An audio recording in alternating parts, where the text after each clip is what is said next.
Private భాగస్వామ్యంతో రోడ్లు వేయడానికి ప్రభుత్వం వద్ద ప్రతిపాదన ఏమైనా ఉన్నదా?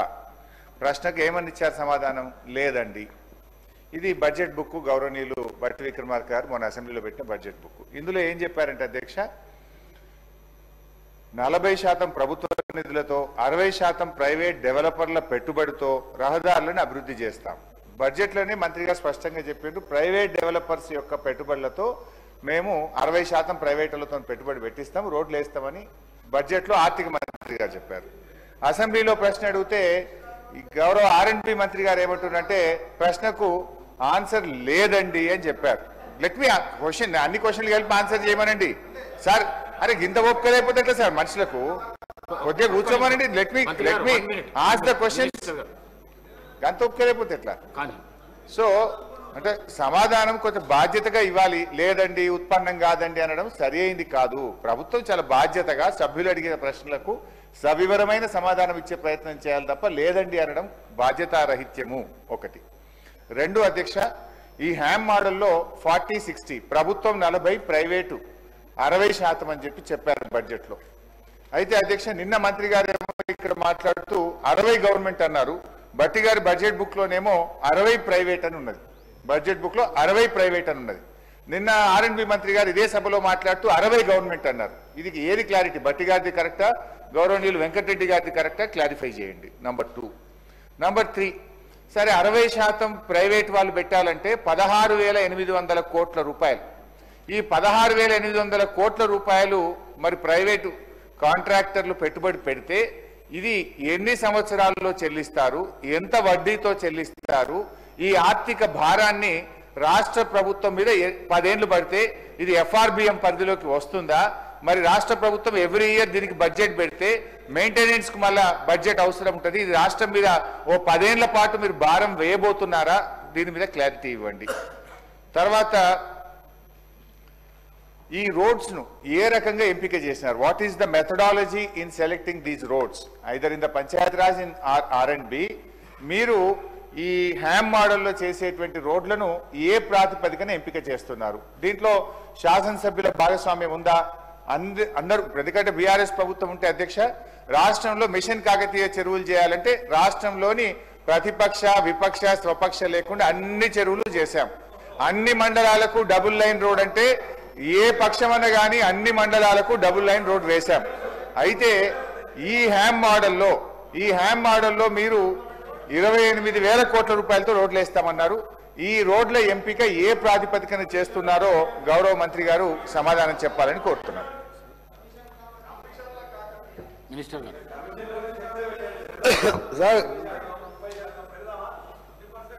సార్ మన గౌరవనీయులు సీనియర్ శాసనసభ్యులు హరీష్ రావు గారు, మీరు మీ ప్రశ్నలో ఒకసారి మీ ప్రశ్న మళ్ళొకసారి చదువుకోండి.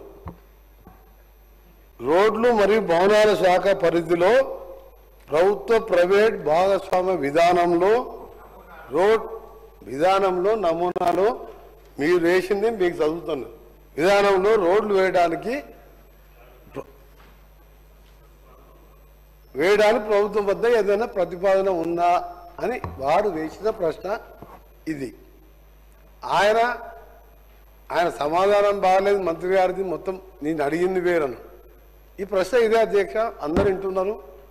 నీ దానికి లేదని చెప్పిన, ఎందుకు దీని ఉత్పన్నంగా లేదని చెప్పిన, ఎందుకంటే మేము PPP మోడల్లో పోదలుచుకోలేదు. మేము హ్యామ్ రోడ్లో హైబ్రిడ్ యాన్యుటీ మోడల్లో పోవాలని నిర్ణయించుకున్నాం. PPP మోడల్ వేరు, హైబ్రిడ్ మోడల్, హ్యామ్ మోడల్ వేరు. దానికి లేదని నేను చెప్పిన, వారేం చెప్పినా నాకేం తెలియదు. అంటే వాళ్ళు చాలా మేధావులు, మాకేం తెలియదు. ఆయన అడిగిన ప్రశ్నకే సమాధానం లేదని చెప్పిన, ఇప్పుడు కూడా చెప్తున్నా లేదండి. ప్రైవేట్ పబ్లిక్ పార్ట్నర్షిప్లో లేదని చెప్పిన, అందరూ ఆలోచించుకోరు. మీరు హరీష్ రావు గారు అంత సీనియర్ సభ్యులు ఆ విధంగా మంత్రి గారికి అవగాహన లేకుండా సమాధానం చెప్పాడని చెప్పి మాట్లాడి, అంటే అతను అదే బాధ్యత రహితమైన ఏదైనా ఒక పెద్ద సీనియర్ సభ్యులు ఆ విధంగా ఒక మంత్రి గారు మీ దానికి కరెక్ట్ చెప్పినా లేదా మీరు ఆలోచించుకొని వదిలిపెడుతున్నాం, మీకే వదిలిపెడుతున్నాం. రెండవది మన గౌరవ సభ్యులు మాజీ ఆర్ఎన్బి శాఖ మంత్రి చెప్పినట్టు రాష్ట్రంలో ప్రశాంత్ రెడ్డి గారు చెప్పినట్టు రాష్ట్రంలో మొత్తం 29,000 కిలోమీటర్ల రోడ్స్ ఉన్నాయి అధ్యక్ష. దాంట్లో ఆర్ఎన్బి మేము అంటే వీళ్ళు ఈయన చేసింది కూడా మొత్తం చెప్పాలి అధ్యక్ష. ఎందుకంటే మాజీ ఆర్ఎన్బి శాఖ మంత్రి గారు సత్యదూరమైన వారు చేసిన ఘనకార్యాలు చెప్పిండ్రు. దానికి ఒకటి 2 నిమిషాల్లో చెప్తా. ఎందుకంటే అది చేసిన రోడ్లు అయితే కనబడతాయి, అక్కడ వెళ్తే ప్రజలు నడుతారని చెప్తారు. ఎప్పుడైనా అధ్యక్ష మన సంపద రోడ్లను నిర్మించలేదు, మన రోడ్లు మన సంపదను పెంచుతాయి అని జాన్ ఎఫ్ కెనడీ అమెరికా అధ్యక్షుడు ఆయన ఉన్నప్పుడు చెప్పినాడు. America is great because American roads is good, దాంతో వస్తుంది. కానీ ఏం చేసింది అధ్యక్ష 5 ఏళ్లలో మీరు మొత్తం 10 ఏళ్లలో వేసింది. గత ప్రభుత్వం 8,112 కోట్లతో 10 ఏళ్లలో 6,668 కిలోమీటర్ రోడ్లని మాత్రమే కొన్ని రిపేర్ చేసిండు, కొన్ని మొత్తం చెప్పి తర్వాత నువ్వు చెప్పండి. మీ రికార్డే అంటే గవర్నమెంట్ రికార్డులకే చెప్తున్నా అధ్యక్ష. తర్వాత క్లారిఫై అడగని మళ్ళీ చెప్తా, క్లారిఫై అడగని చెప్పండి మళ్ళీ చెప్తాను. ఇది ఏ మండలంకి వెళ్ళి ఏ మండలం హెడ్ క్వార్టర్, ఏ ఊరికి వెళ్ళి ఏ మండలంకి వెళ్ళి ఏ డిస్ట్రిక్ట్ గా మండలం అన్ని పేర్లతో సహా అధ్యక్ష ఈ 6,600 కిలోమీటర్లు ఒక 15 నిమిషాలు టైం ఇవ్వండి. అన్ని మండలాల పేర్లు డిస్ట్రిక్ట్ హెడ్ క్వార్టర్ పేర్లు కూడా చెప్తా, తొందరపడకండి. అన్నీ తీసుకొని వచ్చిన నేను, ఎందుకంటే మీరు ఇట్లా బకాయిస్తారని తెలుసు, మీరు బుకాయిస్తారని. దీనికోసం అధ్యక్ష 3,945 కోట్లు స్టేట్ బడ్జెట్లో 10 ఏళ్లలో, 4,167 కోట్లు ఆర్టీసీ ద్వారా లోన్ తీసుకొని నిర్మించారు. ఆ లోను ఇప్పుడు మేము రీపేమెంట్ చేస్తున్నాం. మేము కట్టే అప్పులలో అదో భాగం ఇంకా కొద్దిగా బ్యాలెన్స్ ఉన్నది, ఆ అప్పులు కడతాం. అంటే వీళ్ళు మొత్తం పెట్టింది అధ్యక్ష 10 ఏళ్లలో 3,945 కోట్లు మాత్రమే. ఆ లోన్ అప్పు మేము కడుతున్నాం. మొత్తం కిలోమీటర్లు చూస్తే అధ్యక్ష ఇది 10 ఏళ్లలో చేస్తే ఈ 14 నెలల్లో అంటే మధ్యలో 3 నెలలు తీసేయండి, పార్లమెంట్ ఎలక్షన్ కోడ్ ఇవన్నీ. ఈ 14 నెలల్లో మేము దాదాపు 4,000 కోట్ల పైన మంజూరు శాంక్షన్ చేసి టెండర్లు పెట్టి వర్క్స్ నడుస్తున్న మాట. వర్క్ వైజ్ డీటెయిల్ కూడా అందరి సభ్యులకు పంపిస్తా. ఇప్పుడే మీకు హౌస్ అయిపోయినప్పుడు అందరికి పంపిస్తా.